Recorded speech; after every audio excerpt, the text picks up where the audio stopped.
I'd like to welcome everybody to Southbridge Town Council meeting, Monday, June 2nd, 2025, 7 p.m. McKinnon Council Chambers. Agenda 1, Pledge of Allegiance.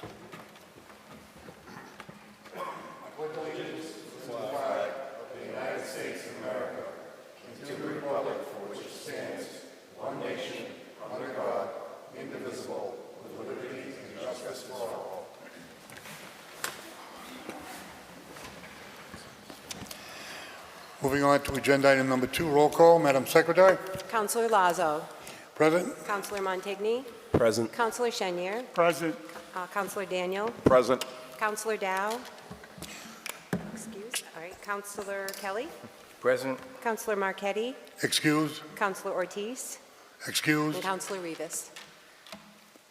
Okay. Thank you. Don't know. We have a quorum. I'd like to move on to the agenda item number 3. Consider and accept the meeting minutes of May 19th, 2025. So moved. Second. Motion by Senior, seconded by Montigny. Are there any additions, corrections, or deletions to that document? If not, all those in favor? Opposed? Unanimous of all present. Moving on to subcommittee reports. Department of Public Works, Councilor Senior. No report, no meeting scheduled. Education and Human Services, No report, no meeting scheduled. General Gov, Councilor Kelly. Thank you, Mr. Chairman, through you.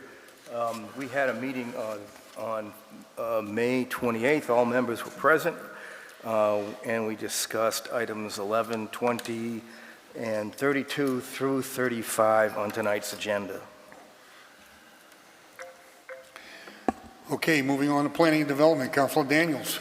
Thank you, Mr. Chair. Through you, we had no meeting, but we do have a meeting scheduled for this Wednesday at 6 p.m. Moving on to Protections of Personal Property. They did have a meeting, and there are things on the agenda, but there is no meeting scheduled, Jack, I don't think. No, Go ahead. if I could, will be sending out emails to all chairmen over the next couple weeks. We do have reappointments that we have to get on the agenda, as well as some transfers and clean up the end of the year work. So I will be reaching out to all the chairs to make sure that we go through those and get all those things in place. Thank you. Let the record show Councilor Evis is shown. Moving on to Chairman's announcements. I have no announcements at this time. Moving on to Town Manager's announcements.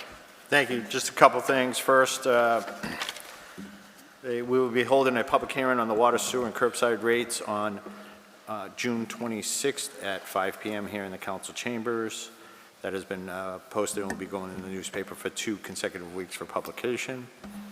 Curbside collection.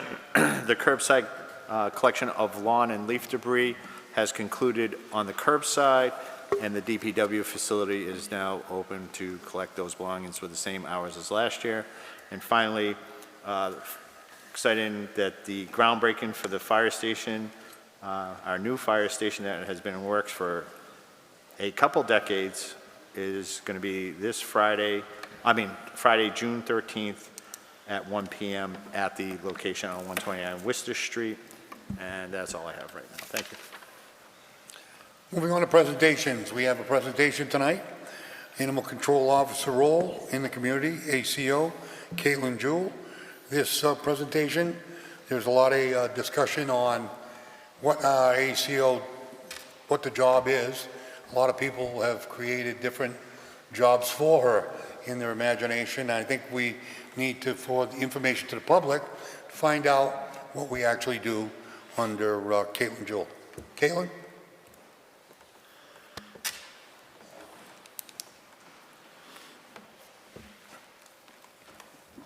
Good evening. Welcome. Welcome. Thanks for inviting me to give a presentation on my job duties. Most of you guys are familiar who I am, but there are some new faces, so I'll just do a quick introductory. My name's Caitlin Jewell. I'm the Southbridge Animal Control Officer. I am the only animal control officer employed by the town of Southbridge. I work under the police department, and I have been working for them since October of 2017. Since I've been working under the police station, I've gained some state recognition. I was the Animal Control Officer of the Year in 2020. Shortly afterwards, I joined the Animal Control Officer Association of Massachusetts. I have been the Academy Director. Education and training is really one of the things I'm passionate about, is to make sure the message of animal control gets to be well-trained throughout the community in Massachusetts. Right now, I serve as the Central Vice President for the ACO of Massachusetts. So I get a lot of resources that are beneficial for the town of Southbridge with my connections throughout the state. So I just have a short, I say short, it's like 2 pages, of what the animal control officers, what my position is here, my job titles, and then I also broke down the job title of animal inspector. These are 2 separate positions that I do hold for the town of Southbridge. It tends to get confusing for some, so I hope this is an opportunity I can take to kind of like explain the difference between the 2. So first off, the animal control officer, also known as the ACO, is responsible for enforcement of state and local laws and regulations related to animal control for the town of Southbridge. The ACO oversees and care and control of domestic animals, in some instances wildlife. The ACO is a civilian position within the police department and does not possess police powers. The ACO is required to perform all similar and related duties as directed. One of my primary roles is that I impound stray animals and unlicensed dogs that are on public ways. So those are like your loose dogs. Hey, I see a dog on Main Street. I go up and I take possession of that animal. Part of that is transporting animals to municipal shelters, trying to contact the owners if found, and any identification related to that animal. I provide care to all the animals held at the animal shelter. As of right now, you guys probably are aware that we have been using the town of Oxford, and they do primarily facilitate the care for the animals. There are some incidences, somebody's sick or on vacation, that's when I'll fill the role and take care of those animals that are at the other facility. One of my favorite things to do is reuniting animals back with their owners after they've been compliant with the town bylaws. It's required that all dogs are licensed within the town and also vaccinated for rabies. All, like the cats and ferrets, are the only other animals required to be vaccinated for rabies. Find appropriate rescues, shelters to take unclaimed animals after a 7-day hold. So if I can't find an owner within that 7-day period of time, I have to find a shelter or rescue who has the ability to take on that animal. As we have it in our town bylaws, we do not do private adoptions, and that's due to liability purposes.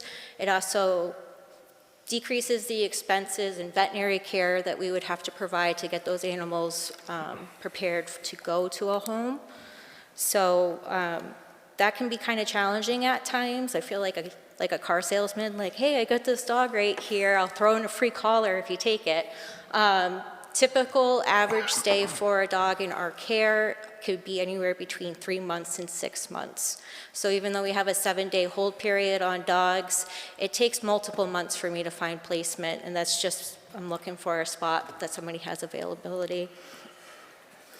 Part of it is transporting them to rescues and shelters. I have been known to drive up to Nevin Farms, which is right on the state border of New Hampshire, to bring animals to a shelter if they have availability. So I do travel basically all over the state to provide care for these animals. I also facilitate veterinary appointments for treatments, and also sometimes, on the rare occasion, euthanasia appointments.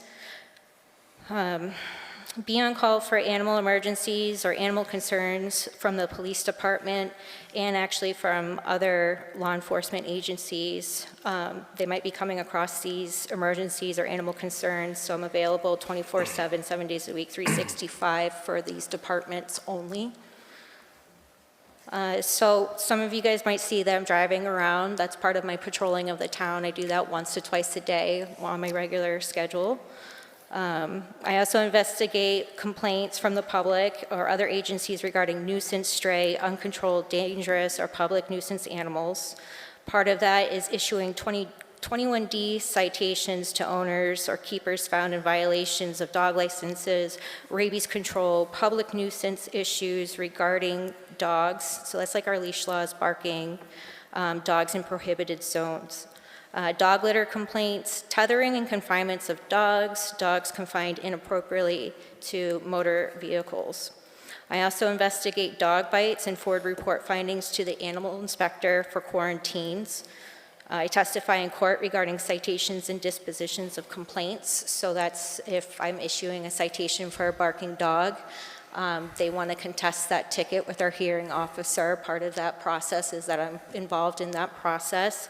And then also if there is failure for payment, then I have to go to Dudley District Court to file on that and go through that process.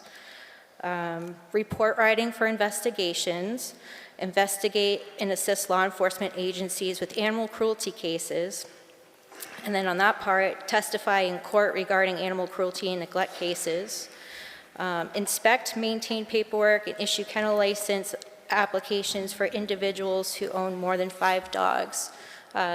This year, there's actually a new kennel license law that was just passed. We're still trying to figure it all out, but this is going to be an increased demand on animal control officers for this town and for the state to do more inspections of kennels. So if you have a commercial kennel, we're going to have to be inspecting those more.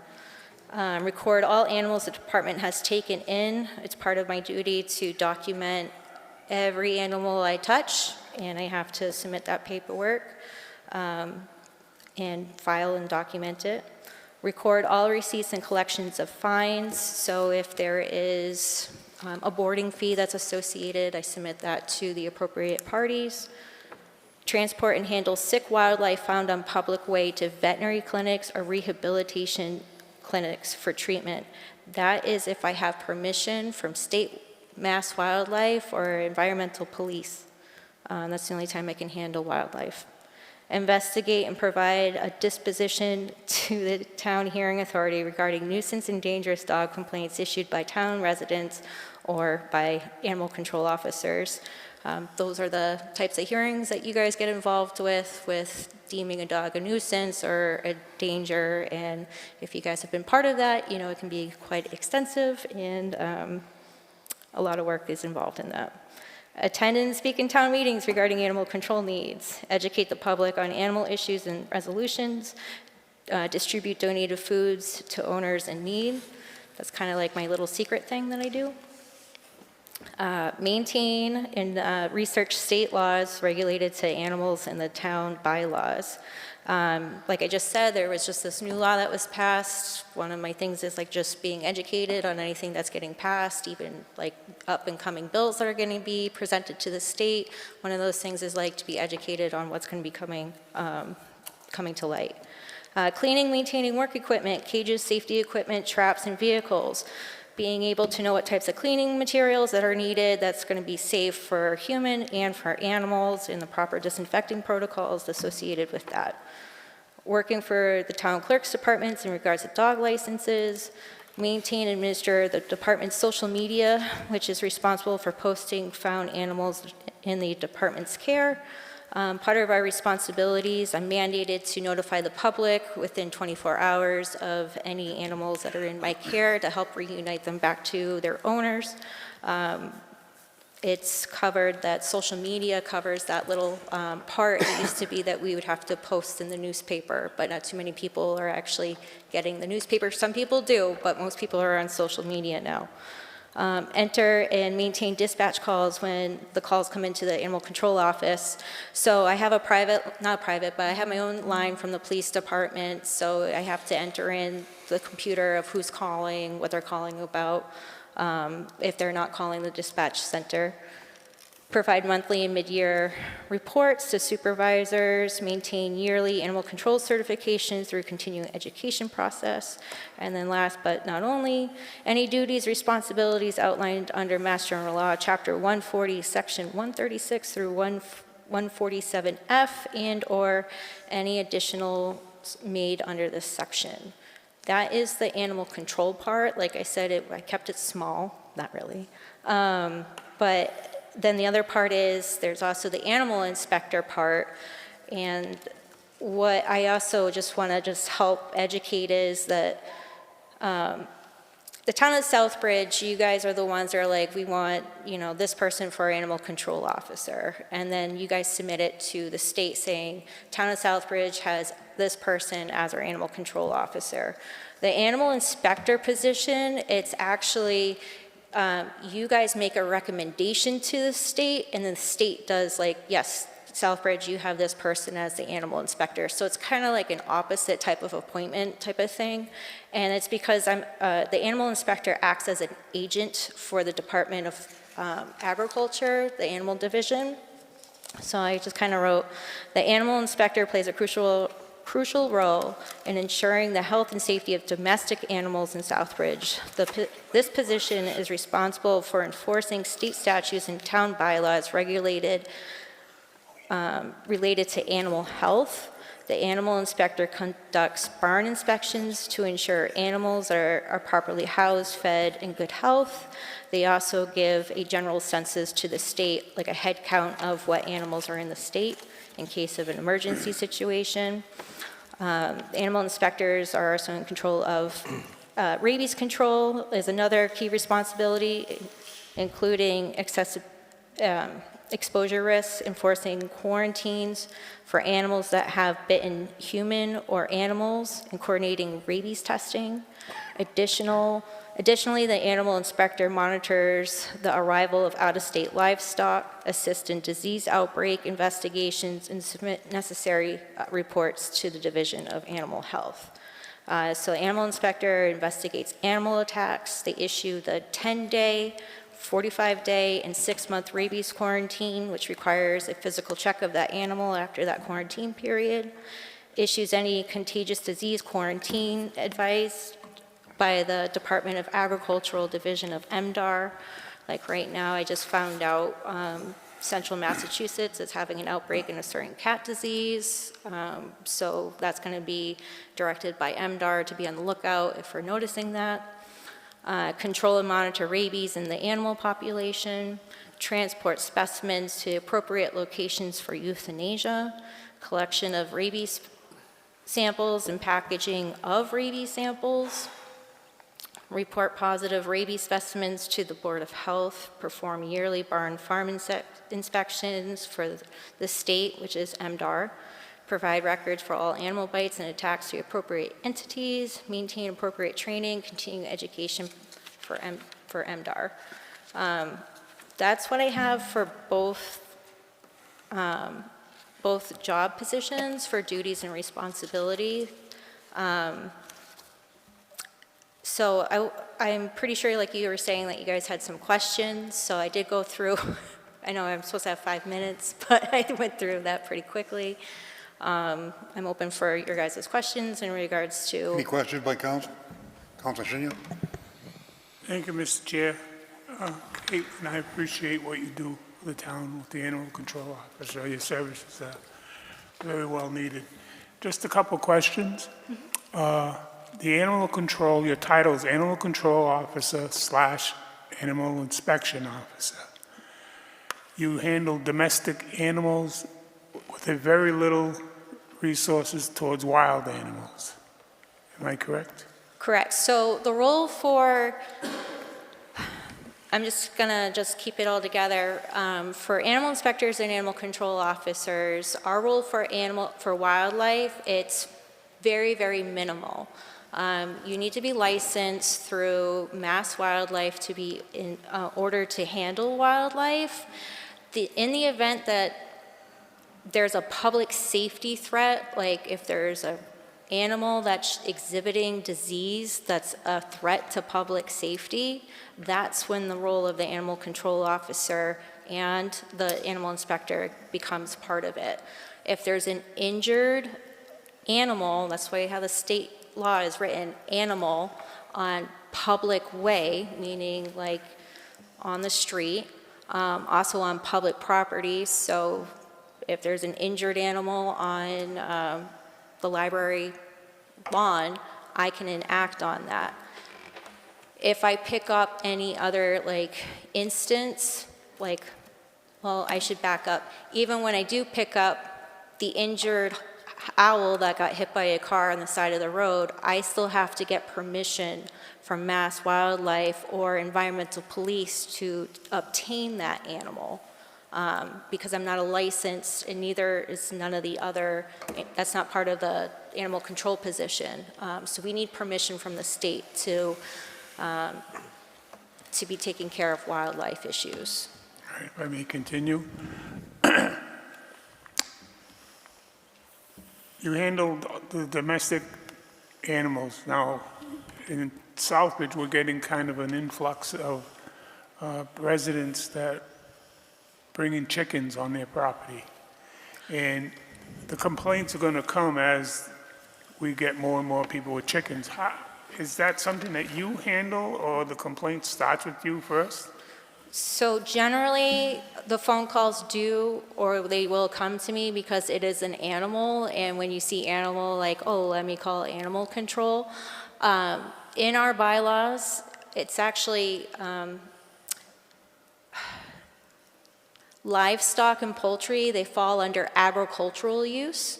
Agricultural use is maintained by the zoning board, and they have their own rules and regulations of what's allowed and what's permitted, and they would be able to answer majority of the rules for the zoning. So when it comes to chickens in a property that is not zoned for it, the zoning officer is the one that enforces it. There is no state law saying you need to have this for under animal control, saying you need to have this in order to have chickens. So it's difficult to enforce something if I don't have something to enforce with, but our zoning board has that stuff when it comes to livestock and poultry. Would you handle the complaint that comes in as far as a nuisance? Nuisance, again, that's because it falls under agriculture. It'd be nuisance farmland, which falls under agricultural use. How about horses, things like that? I think to help understand the situation a little bit better, if there's a complaint of neglect or cruelty that involves livestock or poultry, that's when I can do an investigation, if that helps you trying to organize of what my role would be for when it comes to those types of situations. So if there's a welfare issue, that's when I can get involved. In regards to your question about what about nuisance, if the zoning officer's hey, the nuisance is because of smell, and they go and they're this is a problem, that would be let me get somebody down here that could pursue that as a criminal complaint, which would involve law enforcement. Okay, thank you very much. And again, thank you for what you do. Thank you. Councilor Rivas? Just going back to the wildlife, and thank you for your presentation, very important information. So even though you have to get permission from the wildlife department, would residents still call you if there was an injured wildlife so that you could facilitate that and you would get the permission? Or would residents directly call the wildlife department? So if there's, I enjoy getting those phone calls. If there's something, I can't even begin to tell you in the 7 years I've been doing this, hey, this is injured over here. I'm oh my gosh, I've never been able to do that. I've been able to help a lot of animals and just by making a phone call. Or it could be let me go see what I can do to get a rehabber, or let me see what I can do for that. I think a lot of the frustrations that I come across, or the things that I'm hearing from citizens, is hey, I have a raccoon in my attic. So there's individuals that are licensed, they're called problematic animal control agents. They are licensed by the state to remove nuisance wildlife. And from my experience, that's when I hear the frustrations. And, the groundhog underneath the shed that's causing holes and eating gardens and stuff like that. That is normal wildlife behavior. It's a nuisance, but it's not a public safety threat. So my hands are tied when it comes to that. but there's a lot of information out there of who you can hire to take care of that. Even homeowners are allowed to protect their property from nuisance animals.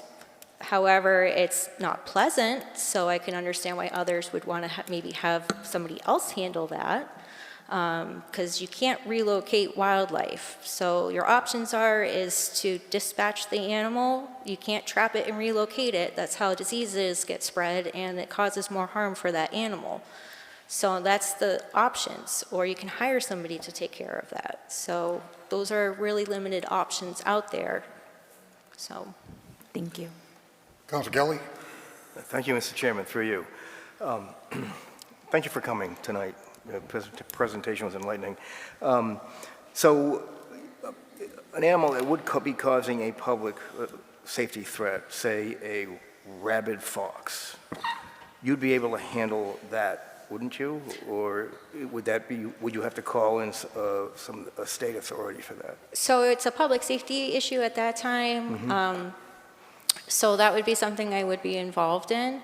My experience training and hearing all the other stories with rabid foxes, they're really aggressive, so I'd be having help from the police department to dispatch that animal. If I can't trap it, yes. I know in the Maria Ave area, every single year we get phone calls about mangy foxes. The state wants us to leave that alone. Right. It's part of a natural disease that's in there. It's super sad. I wish I could help them, but I'm unable to, through the state, to help them. I can't put traps out for them, so it's all on private property. So I'm waiting for those phone calls to start next month.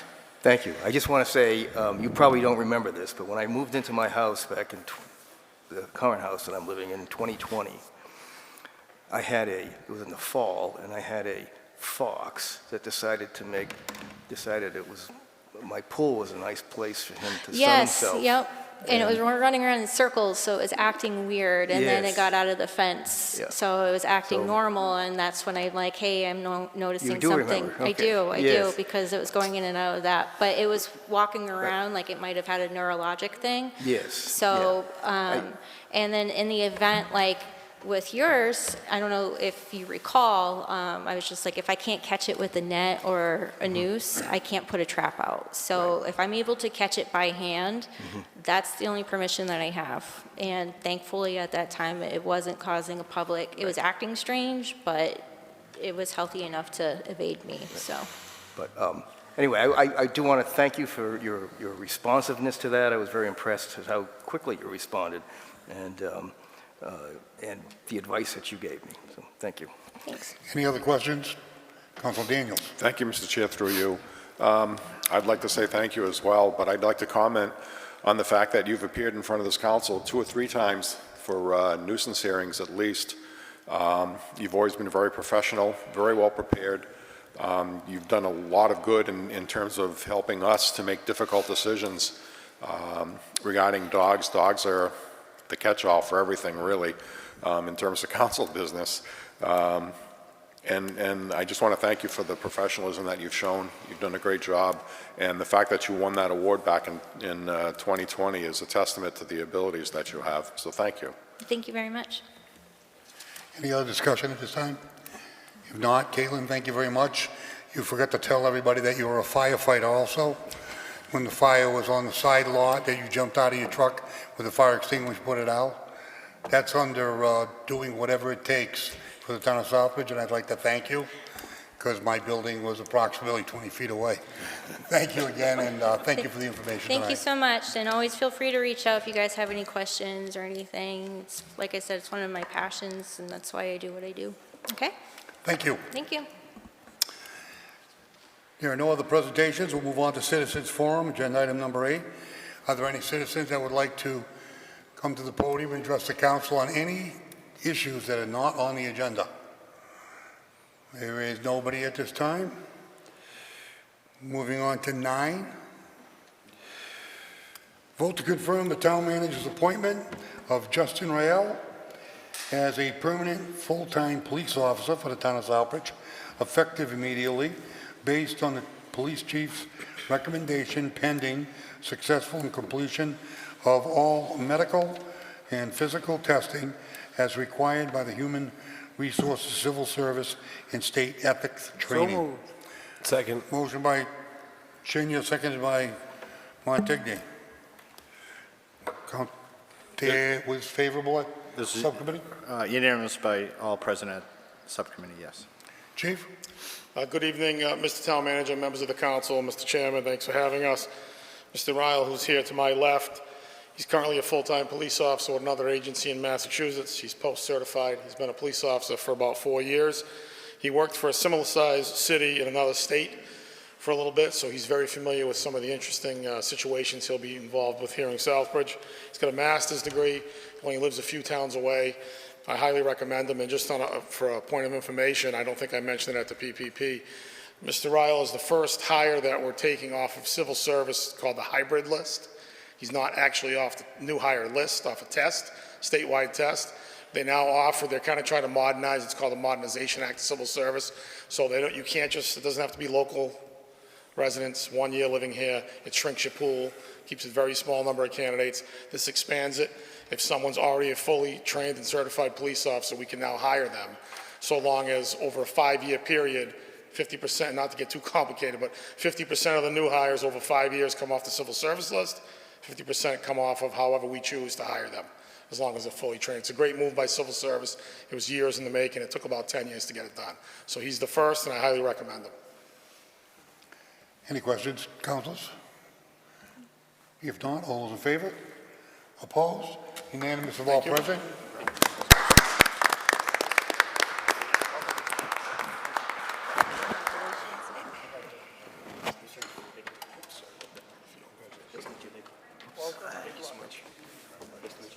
The flag fall. Would you like to make a speech or something? Do you want to say anything, Justin? Go ahead, get up at the mic. I told him Don't you be were going to do afraid that. now. Moving on to agenda item number 10, vote to confirm the town manager's appointment of Mary Lee Paniti as a permanent full-time police officer for the town of Southbridge effective immediately upon successful completion of the medical and physical testing as required by the Human Resource Civil Service graduation from the Police Academy and State Ethics Training. So moved. Second. Motion and second. Subcommittee? Unanimous? Chief? Yes. Sorry. If I could, through you again, Mr. Chair, Mary here is to my left. She's an outstanding candidate. She's on our civil service list. She'll be a new hire. If approved tonight, she'll be attending an academy in August. We were hoping to get her into one in July, but that's full, so August it is. As far as the candidate, she has a master's degree. She was an LPN. She worked at a hospital. She worked at urgent care. She's highly qualified. She's bilingual, and I highly recommend her. Would you like to say a few words before? No? All those in favor? Opposed? Unanimous Thank of all you. present.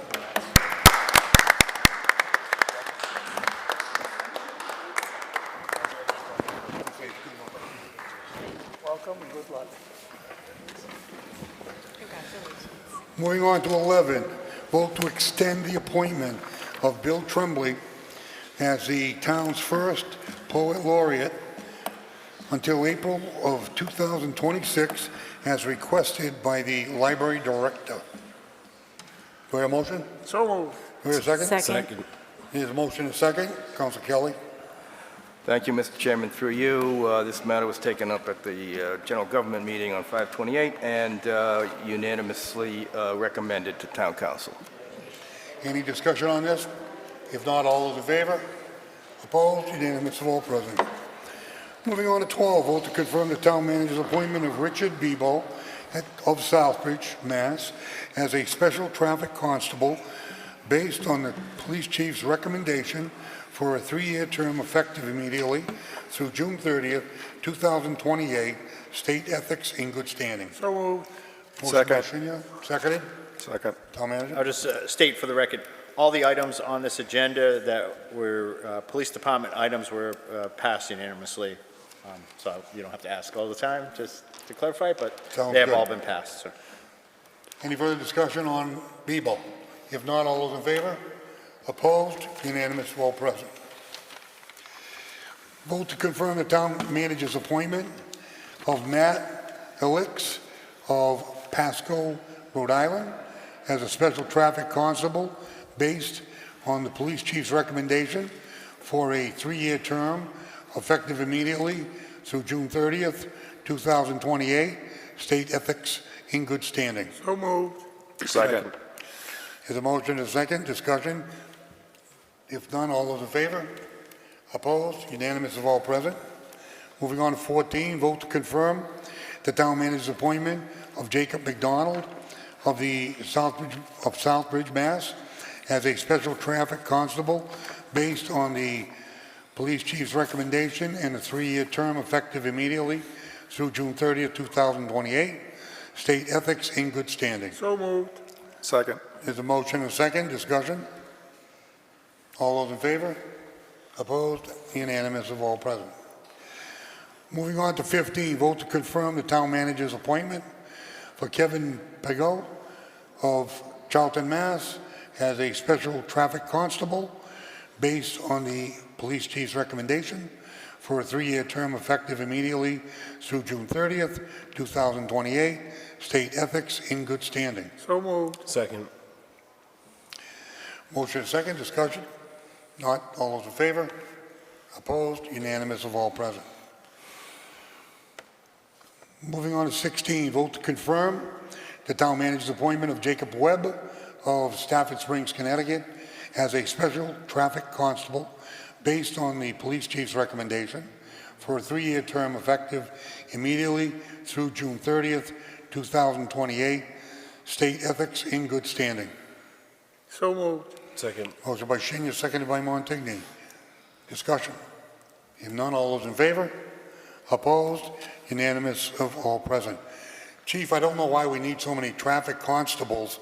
I don't think Rosa and Fontaine are going to give up any of their days. And they're there every day. I give them a lot of credit for a couple of old-time cops. Nice job they do. Okay, we voted on that?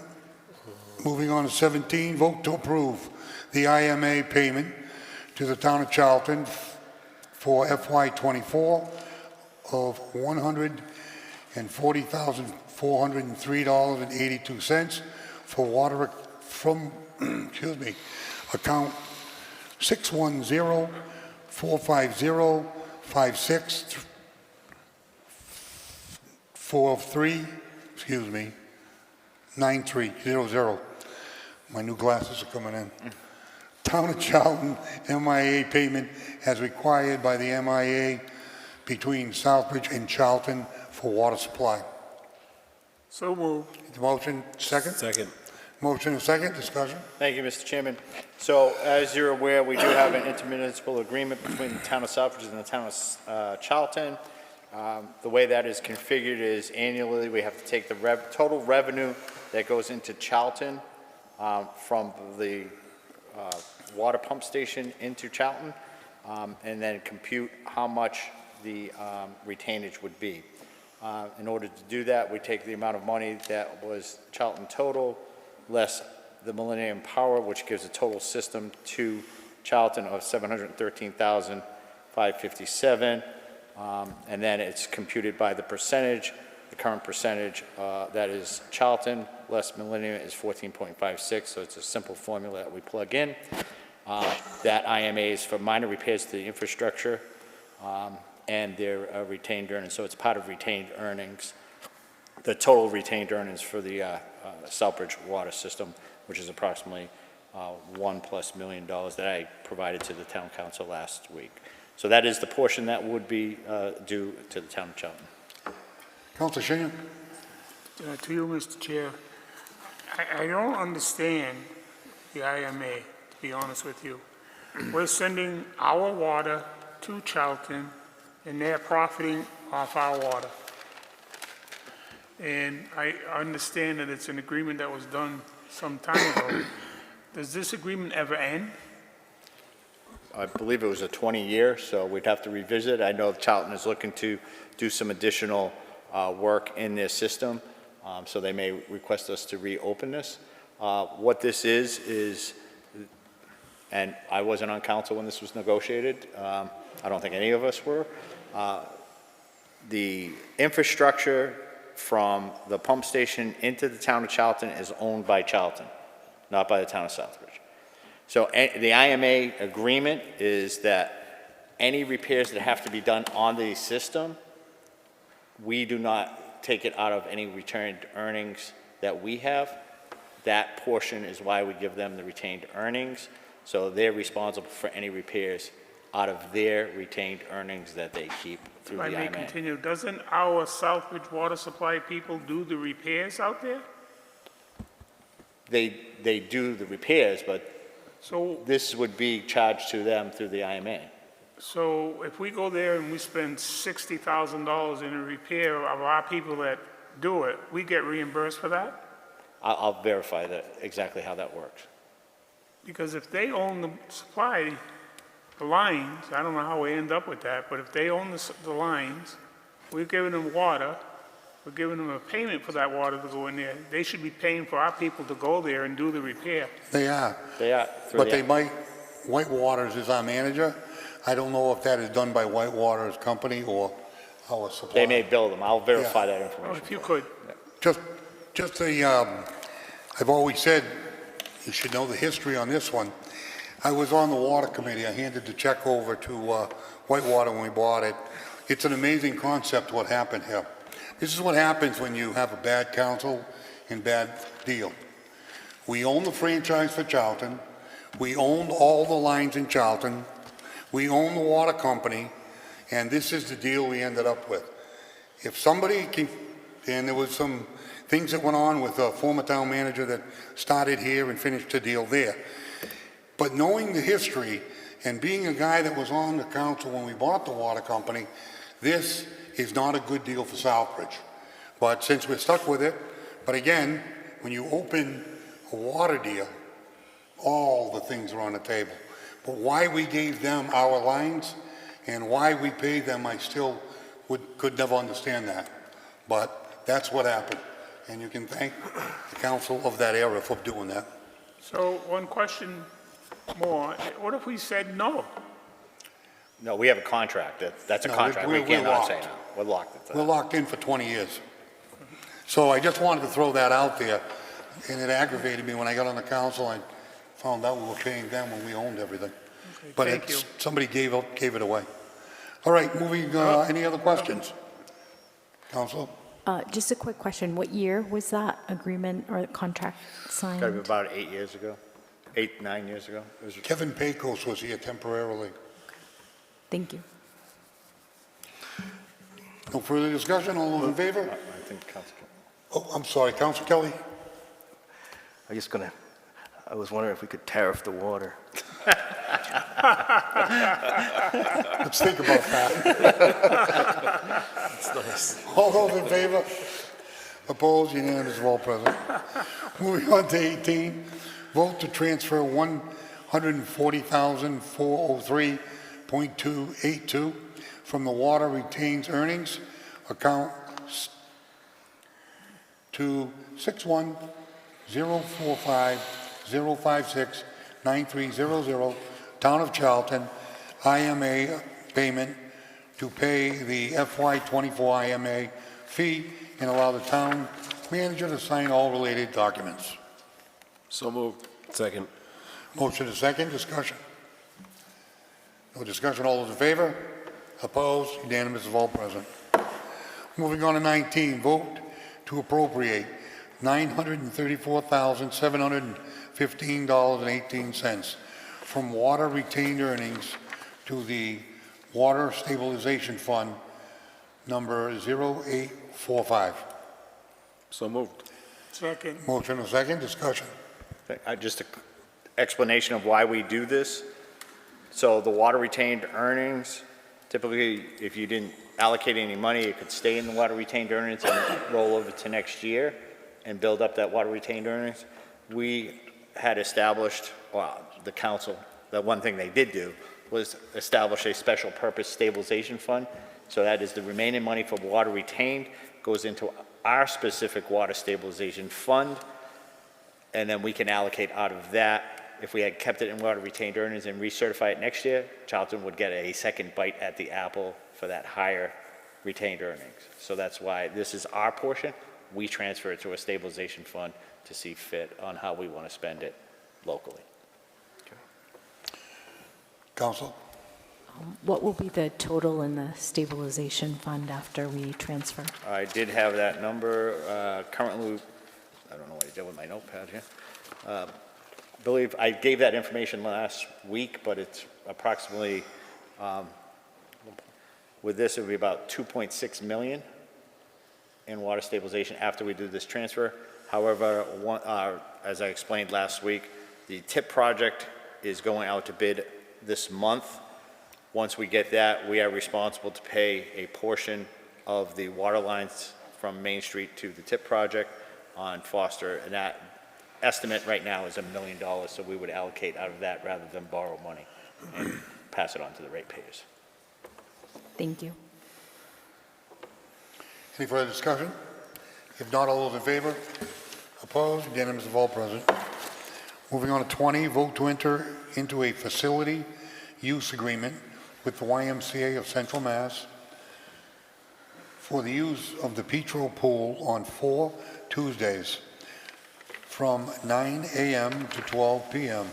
from July 8th, 2025 through August 5th, 2025, and authorize the town manager to sign all related documents. So moved. Second. There's a motion, a second discussion. Council? Thank you, Mr. Chairman. Through you, this matter was taken up by general government on May 28th and recommended unanimously. Any further discussion? Not all those in favor? Opposed? Unanimous of all present.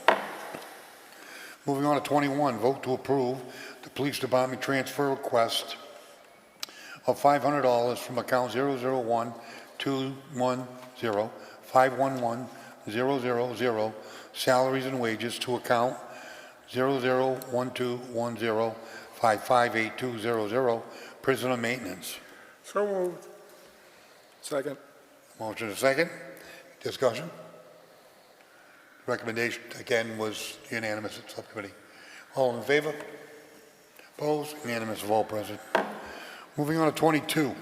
Vote to approve the police department transfer of $10,000 from account 001210511000, salary and wages, to account 001210524100, vehicle repair. So moved. Second. Motion second, discussion. No discussion, all in favor?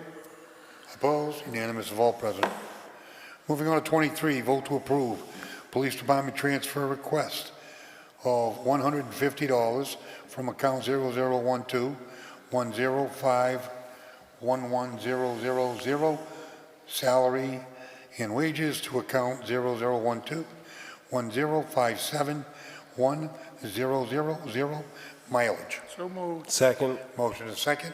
Discussion. If no discussion, all those in favor? Opposed? Unanimous of all present. Moving on to 24.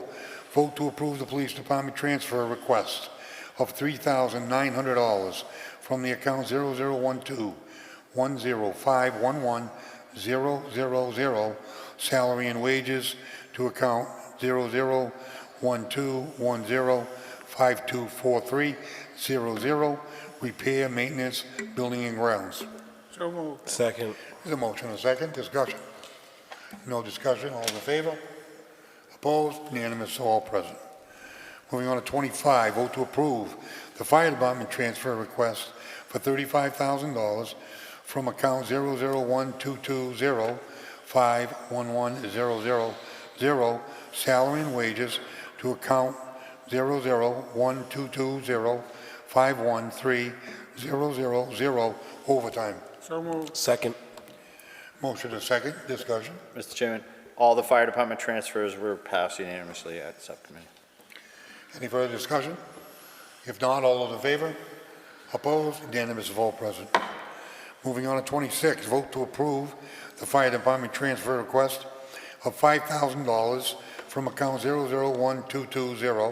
530000, specialized services to account 001-220-521-000, electricity. So moved. Second. Motion and second, discussion? No discussion, all those in favor? Opposed? Unanimous of all present. Moving on to 27, vote to approve the fire department transfer request of $9,000 from account 0012205856000, safety equipment, to account 0012205271000, gear and uniforms. So moved. Second. Any discussion? I guarantee you it's not a drone. He promised. Any other discussion? If not, all those in favor? Opposed? Unanimous of all present. Can't help myself sometimes. Number 28, vote to approve the fire department transfer request of $800 from account 0012205587000, parts and accessories non-vehicle, to account 0012205430000, maintenance improvements of building. So moved. Second. The motion is second, discussion. No discussion, all those in favor? Opposed, unanimous of all present. Moving on, vote to, number 29, vote to approve the fire department transfer request of $200 from the account 001-220-550200, chemical and lab supplies, to the account 001-220-545-000, janitorial housekeeping. So moved. Second. Here's a motion, a second. Discussion. No discussion, all those in favor? Opposed? Unanimous of all present. Moving on to 30, vote to approve the fire department transfer request of $2,500 from account 001-220-525-100, repair and maintenance equipment, to account 001-220-550000, health supplies. So moved. Second. Is the motion a second? Discussion. No discussion, all those in favor? Opposed? Unanimous of all present. Moving on to 31, vote to approve the installation of rubble strips and signage in 200 through 300 block of Worcester Street, with all costs covered by the United Lens Company, as recommended by the Traffic Commission. So moved. Second. Motion and second. Any discussion? I just want to say through you, just from our conversation at the subcommittee, I think a lot of residents in that area who I've talked to in the past will be happy to see some of this come to fruition. They have been complaining about speeding in that area for a long time, and so hopefully this experiment does help slow people down. Thank you. Any further discussion? Councilor Shin? Chief, is the Traffic Commission going to evaluate this over time to see if it's something that we should consider in other streets? Yes, if I could, through you, Mr. Chair, what we intend on doing when these rumble strips are in place, we're going to put a speed tracking device in that area that monitors traffic. Every single car that goes by, it tracks speed, gathers data. We'll do that for a few months, and we'll see if the speed decreases.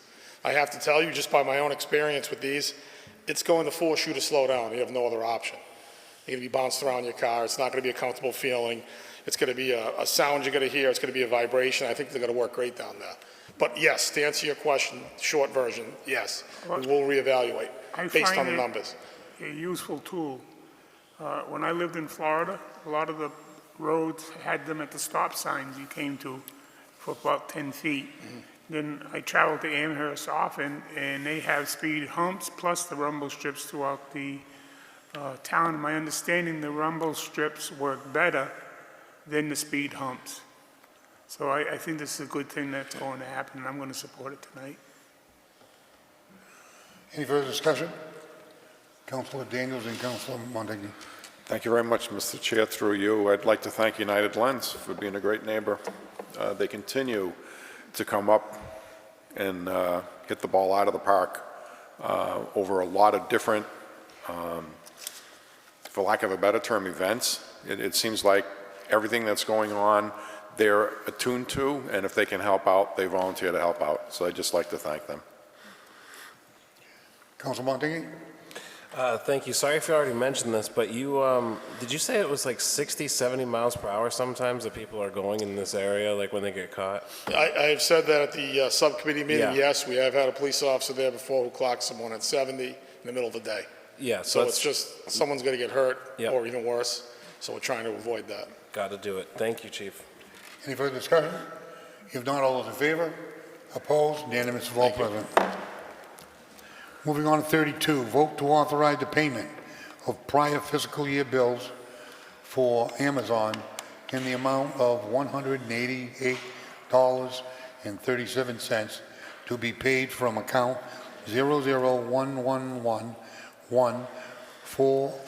00111154200 Town Council Office Supplies.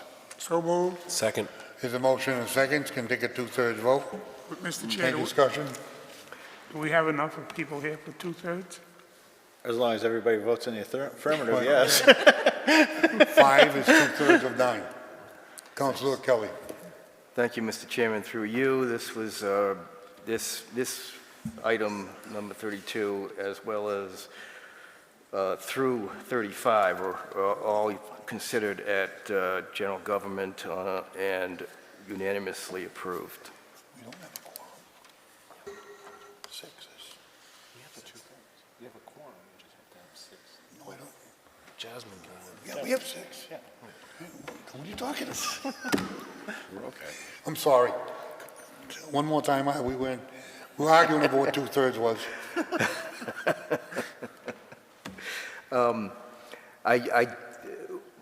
The items 32 through 35 were considered at general government on the 28th and unanimously approved, all items. Duly noted. We won't have to read them every time. Mr. Any Chair. further discussion? Mr. Chair. Councilor Rivas and then Councilor Daniels.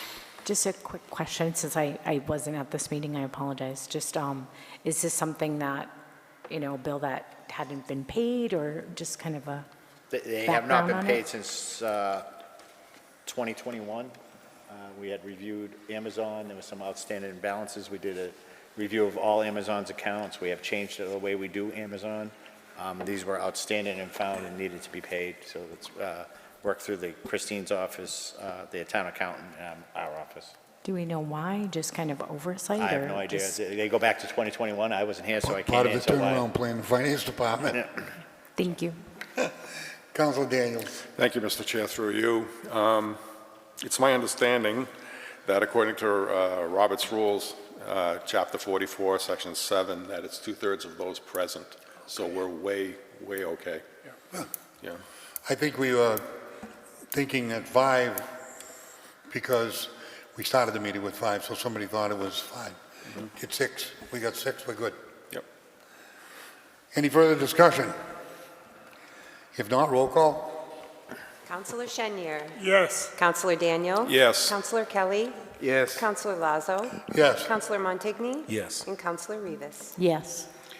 Motion passes. Moving on to 33. Vote that the town of Southbridge accept general law, chapter 59, section clause 221, which authorizes an annual increase in the amount of the exemption granted under general laws, chapter 59, section 5, clause 22, clause 22A, clause 22B, clause 22C, clause 22E, and clause 22F by the percentage increase in the U.S. government, in the U.S. Department of Labor, Bureau of Labor Statistics, Consumer Price Index, CPI, for the previous year as determined by the Commissioner of Revenue to be effective for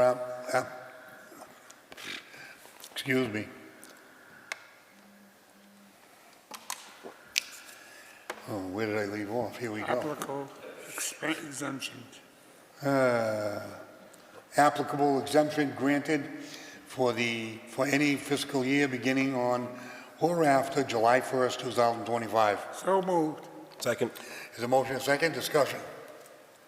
No discussion? All those in favor? Opposed? Unanimous of all present. Moving on to 34.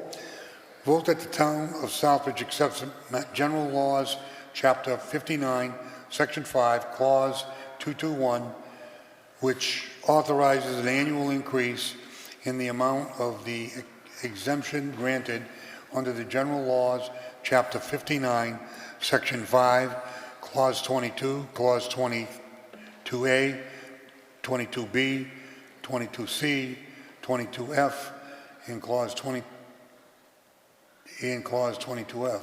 by 100% of the personal exemption amount, subject to the conditions of clause 22(1) to be effective and applicable exemptions granted for any fiscal year beginning and/or July 1st, 2025. So moved. Second. Motion is second. Discussion. Councilor? Thank you, Mr. Chair, through you. My father was a disabled vet. He was a POW. He was wounded in action, shot down out of the skies over Belgium during World War II. I think it's about time that we take care of our veterans going back. There aren't too many World War II veterans left, but there are definitely Korean War veterans, Vietnam veterans, and veterans of the most recent conflicts that the country has gone through. I can't say enough about this for Mr. Adams bringing this forward to us. I wholeheartedly support the previous item as well as this item. It's about time. So thank you, Mr. Adams. Councilor? Thank you, Mr. Chairman. So just the quick question, Clause 22I and Clause 22J is better known as the HEROES Act too, right? Okay, all right, just for the public's knowledge there. Because it's been talked about a lot here in the last couple of meetings as the HEROES Act. Just wanted everybody to know, unless I'm mistaken, Mr. Adams, this is the adoption of the HEROES Act? It's part of the HEROES Act. Yeah. HEROES Act was huge all the way I got you. across. Okay, thank you. Everybody else? Councilor Kelly? Thank you, Mr. Chairman, through you. Just, I think it is important to clarify for the public what both of these provisions are. And these are tax exemption, property tax exemptions for veterans, disabled veterans primarily.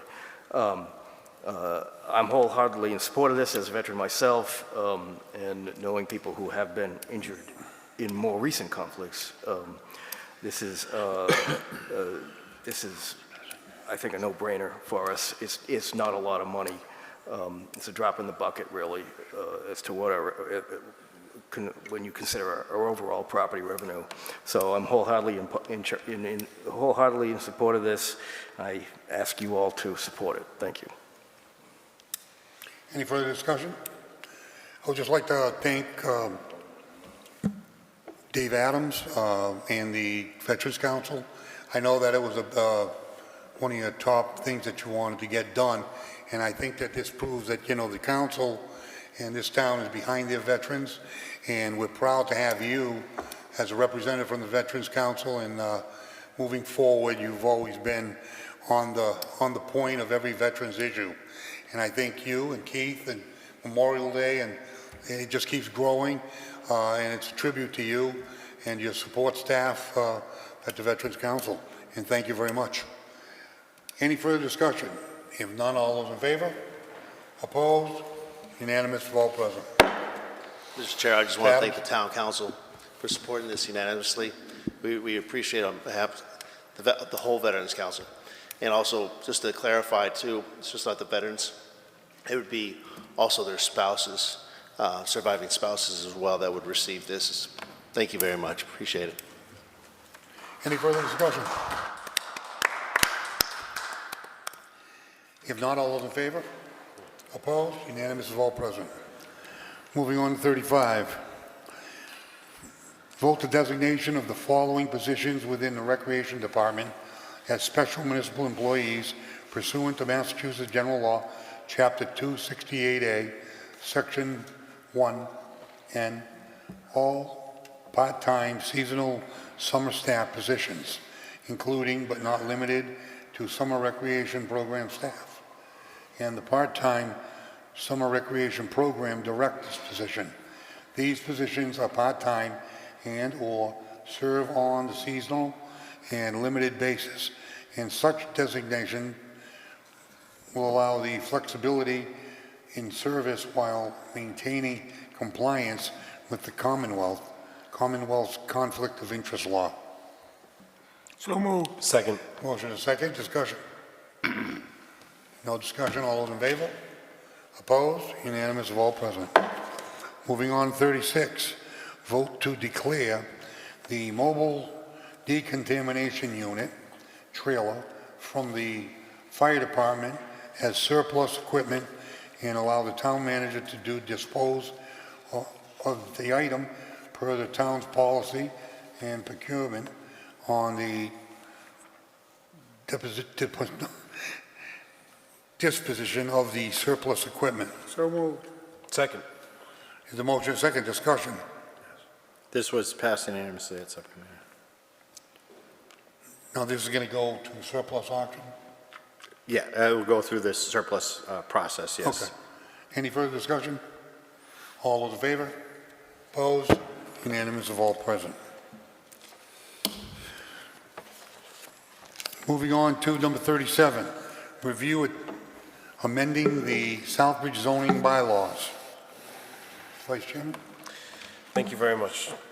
8.10 accessory dwelling units. 8.10.1 Massachusetts state regulations. Accessory dwelling units shall be allowed in compliance with 760 CMR 71.00 as from time to time amended.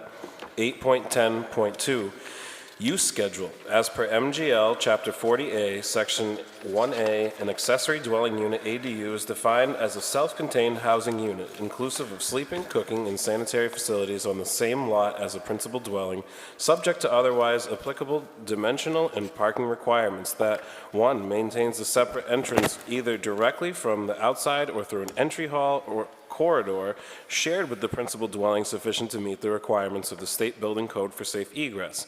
2, is not larger in gross floor area than half the gross floor area of the principal dwelling, or 900 square feet, whichever is smaller. And 3, is subject to such additional restrictions as may be imposed by a municipality, including but not limited to additional size restrictions and restrictions or prohibitions on short-term rental as defined in Mass General Law, Chapter 64G, Section 1.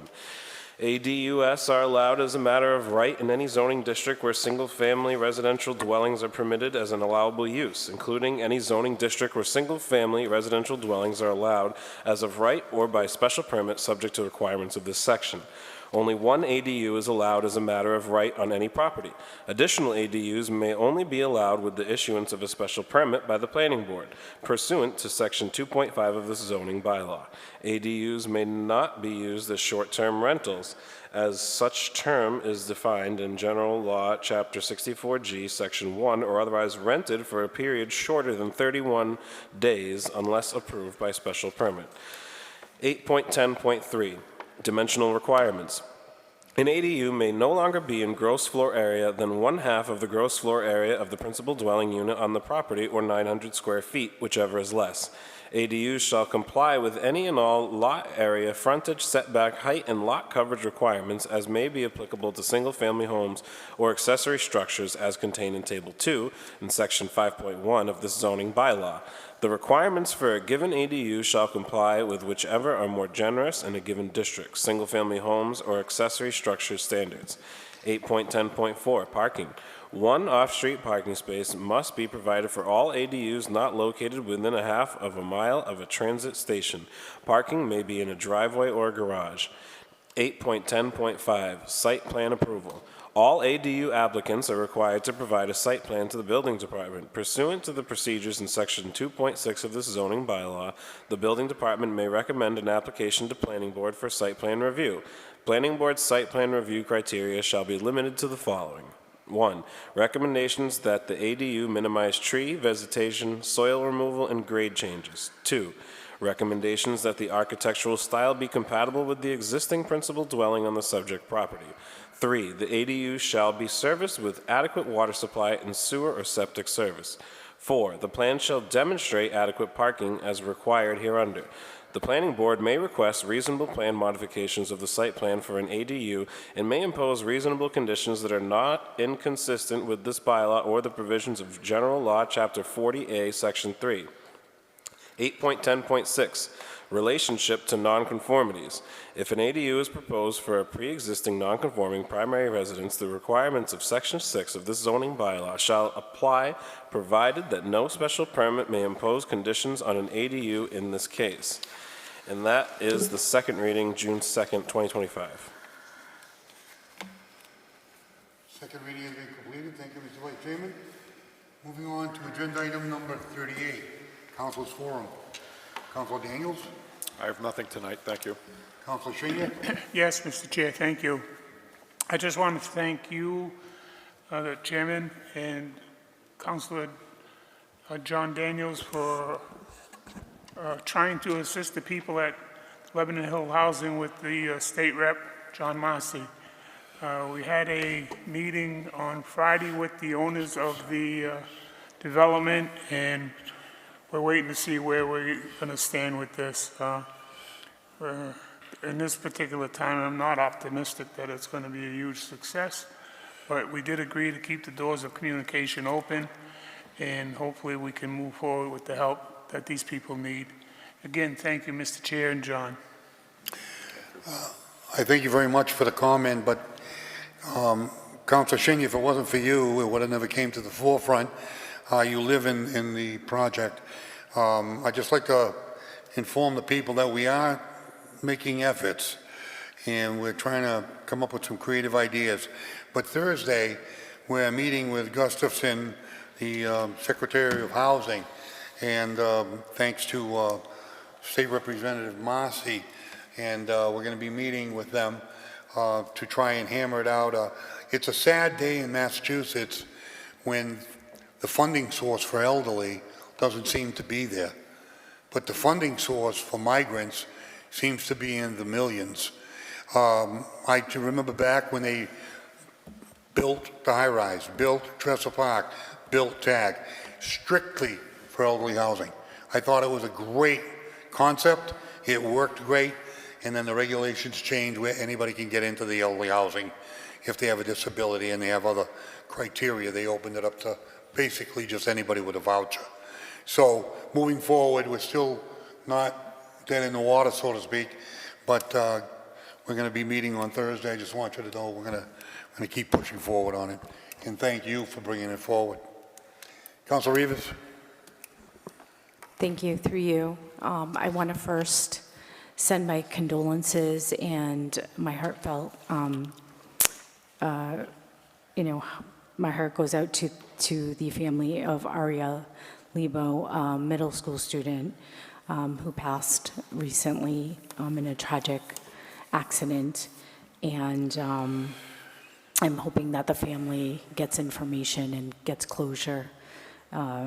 Aria was in our after-school program at West Street when I ran the 21st Century program, and we remember her as this vibrant and just happy-go-lucky little girl who brightened everyone's day, and so my heart goes out to the family.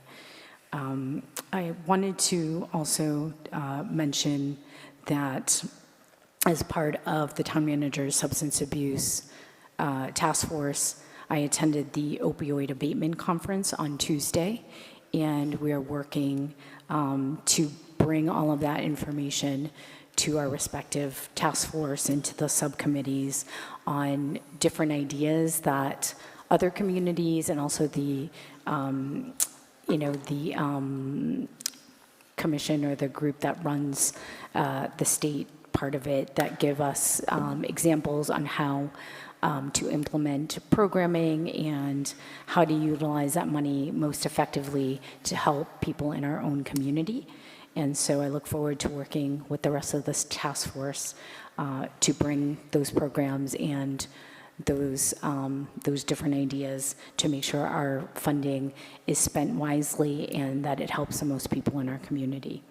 I also wanted to talk about, I attended the pickleball park grand opening at Charlton Street, and it was great to see the group of people who are, in this league participating, and I actually got to play a little bit. I played tennis before, so I don't know all the rules, but it's great to see some, just some great other recreation, activities coming to town. So that was a nice addition to our community at Charlton Street.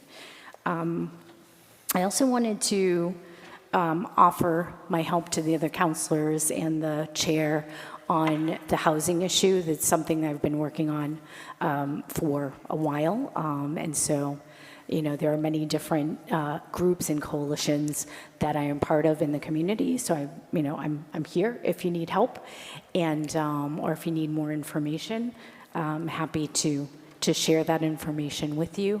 I do think that there are two separate issues. We should be careful about pitting elders against migrants, and those two issues are two separate issues that we're dealing with in our communities. And I do think that we absolutely have to help our elders and the people who've worked for our communities for a long time.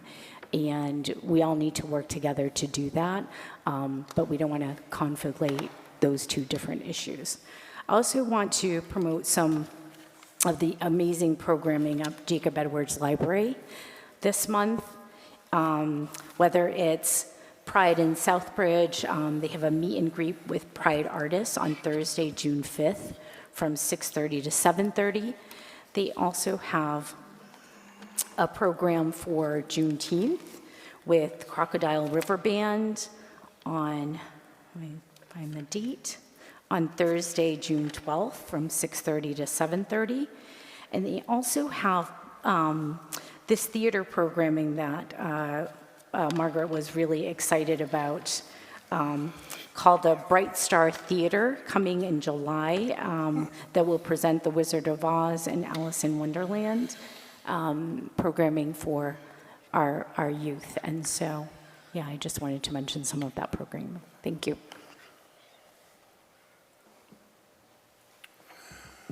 Councilor Kelly? Thank you, Mr. Chairman, through you. First of all, I'd like to say thank you for finally fixing the light at Main Street and Elm. That was a disaster waiting to happen. When you were trying to take a left turn from Main Street onto Elm Street, if the light turned green, the crosswalk signal from across Elm Street also went on. So while I was afraid that somebody was going to try to beat the oncoming traffic and wind up plowing into somebody in the crosswalk. So finally that's fixed, and without first having to have a disaster down there. So thank you for getting that done. Also like to just give kudos to the Veterans Council for the Memorial Day parade. I was really impressed with the attendance at the Memorial Day parade. It was a really great event. The student speakers were absolutely amazing. And I was it was nice to see that the high school band was there, as well as our own police department, looking sharp. It was really a well-planned, well-conceived event. Really kudos to the Veterans Council for that. I'm also happy to see, and I think this is hopefully a good omen for the future. The current receiver, Bill Metzger, was in attendance. That's something we have not seen in the town over the last 8 years of receivership, where the receiver was actually taking interest in the community itself. I think that's a good omen going forward, and I look forward to working with Mr. Metzger as we try to move out of receivership. Thank you. Mr. Vice Chairman? Thank you, Mr. Chairman. Yeah, Memorial Day was awesome. It's great to march in the parade alongside my wife and stepdaughter and all the other counselors. Councilor Kelly said it, the student speeches were phenomenal. It sounded all very adult, very professional. And Mr. Adams does a great job putting that on, and it was, I think there might have been more people in the parade than on the street, and there were tons of people on the street. The parade is becoming pretty huge, which is awesome. Every year it gets better and better. Graduation is next on Friday. I believe a lot of us will be in attendance at McMahon Field for that to wish our seniors good luck. You got June 13th is the fire station groundbreaking. We can finally say that that project is underway. But, you know, June 10th is voting day, and your vote matters. We've had some people come up here and talk about how like 7 to 9% of the town comes out to vote and doesn't even hit 10%. Trust me, your voice matters. There's races on the ballot, there's a question on the ballot, and you should go vote because that's one of our rights as citizens of the United States of America. And also, I heard today a wonderful donation was being made to the Marcos Rios Park up on Charlton Street, near where I'm living. I heard that Gil Provost was going to donate a little bit of plumbing to that project, and I really appreciate that too.